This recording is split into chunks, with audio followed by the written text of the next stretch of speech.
Assalamualaikum warahmatullahi wabarakatuh. Bertemu lagi dengan Ibu Eka Kurniati dalam pembelajaran pendidikan agama Islam. Bagaimana kabar anak Ibu sekarang? Semoga anak Ibu selalu dilindungi oleh Allah Subhanahu wa Ta'ala. Amin. Sebelum kita masuk ke pembelajaran kita hari ini, yaitunya tentang surat Al-Kafirun. Minggu kemarin anak ibu sudah mempelajari tentang keteladanan Nabi Muhammad. Apakah anak ibu ada yang tidak paham tentang pembelajaran minggu kemarin? Nah, kalau sudah paham semua, sekarang kita masuk pembelajaran kita tentang surat Al-Kafirun. Sebelum kita masuk ke pembelajaran kita pada hari ini tentang surat Al-Kafirun, anak ibu harus paham dulu apa tujuan kita mempelajari dari surat Al-Kafirun tersebut. Nah, tujuan kita yang pertama adalah membiasakan siswa dalam membaca Al-Quran, dan tujuan yang kedua menentukan siswa untuk memiliki sikap toleran dan simpati kepada sesama. Dan tujuan yang ketiga, mengetahui mana surat Al-Kafirun dengan benar. Dan tujuan yang keempatnya adalah siswa mampu membaca dan menyebutkan arti surat Al-Kafirun. Itulah tujuan kita pada hari ini. Semoga akhir dari pembelajaran ini anak ibu bisa memahami tentang surat Al-Kafirun. Jadi kita yang pertama adalah mengenal surat Al-Kafirun. Surat Al-Kafirun ini merupakan surat yang ke-109 di dalam Al-Quran dan tergolong ke dalam surat Makkiyah. Kenapa dikatakan surat Makkiyah? Karena surat Al-Kafirun ini diturunkan di kota Mekah, maka digolongkanlah dia ke dalam surat Makkiyah. Nah, surat Al-Kafirun ini juga memiliki beberapa ayat. Berapa ayat surat Al-Kafirun? Nah, betul. Surat Al-Kafirun memiliki ayat 6 ayat. Apa artinya surat Al-Kafirun? Arti surat Al-Kafirun adalah orang-orang kafir. Diambil dari penggalan ayat pertama yang berbunyi Qul ya ayyuhal kafirun. Nah, dari kafirun inilah diambil penggalan ayatnya dan diambillah dinamakan dengan surat Al-Kafirun. Apa kandungan isi dari surat Al-Kafirun ini? Surat Al-Kafirun ini menjelaskan bahwa pupusnya harapan orang kafir untuk membujuk Nabi Muhammad berpindah ke agama mereka.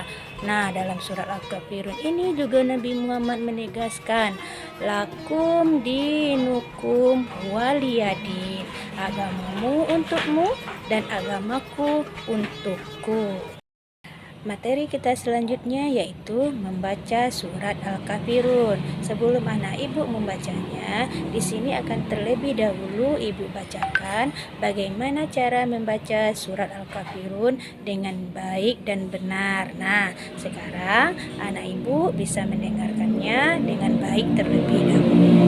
Bismillahirrahmanirrahim. Qul ya ayyuhal kafirun la a'budu ma ta'budun wa la antum abiduna ma a'bud wa la ana abidum ma abattum wala antum abiduna ma a'bud lakum dinukum waliyadin. Sadaqallahul azim. Sekarang kita masuk materi kita yang selanjutnya, yaitu terjemahan surat Al-Kafirun. Surat Al-Kafirun yang pertama berbunyi Qul ya ayyuhal kafirun. Apa artinya? Katakanlah, hai Muhammad, kepada orang-orang kafir, la a'budu ma ta'budun, aku tidak akan menyembah apa yang kamu sembah. Dan ayat ketiga, wala antum ma'abiduna ma'abud, dan kamu bukan penyembah apa yang aku sembah. Yang ayat keempat berbunyi wala antum a'biduna ma abattum, dan aku tidak pernah menjadi penyembah apa yang kamu sembah. Dan ayat kelima, wala antum a'biduna ma a'bud, dan kamu tidak pernah pula menjadi penyembah apa yang aku sembah. Dan ayat yang keenam berbunyi, lakum dinukum waliyadin, untukmu agamamu dan untukku agamaku. Dari penjelasan materi yang telah Ibu jelaskan tadi, maka dapat kita ambil kesimpulan bahwa Tuhan Nabi Muhammad tidak sama dengan Tuhan orang kafir. Tuhannya orang kafir diciptakan oleh manusia sendiri, itu yang mereka sembah. Sedangkan Tuhannya Nabi Muhammad itu adalah Allah Subhanahu wa Ta'ala. Dan yang kedua, mengenai kandungan yang terdapat dalam surat Al-Kafirun.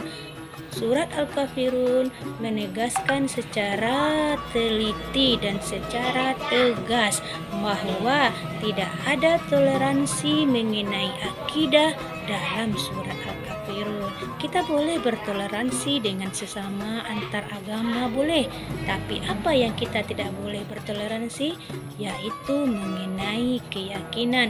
Jangan sekali-kali anak ibu mencampur adukkan keyakinan kita sebagai umat Islam dengan keyakinan orang yang berbeda agama dengan kita. Demikianlah pelajaran kita hari ini. Semoga anak ibu bisa memahami dan dapat mengamalkan dalam kehidupan sehari-hari apa yang sudah kita pelajari mengenai surat Al-Kafirun. Terima kasih. Semoga kita dapat berjumpa kembali dalam pembelajaran berikutnya.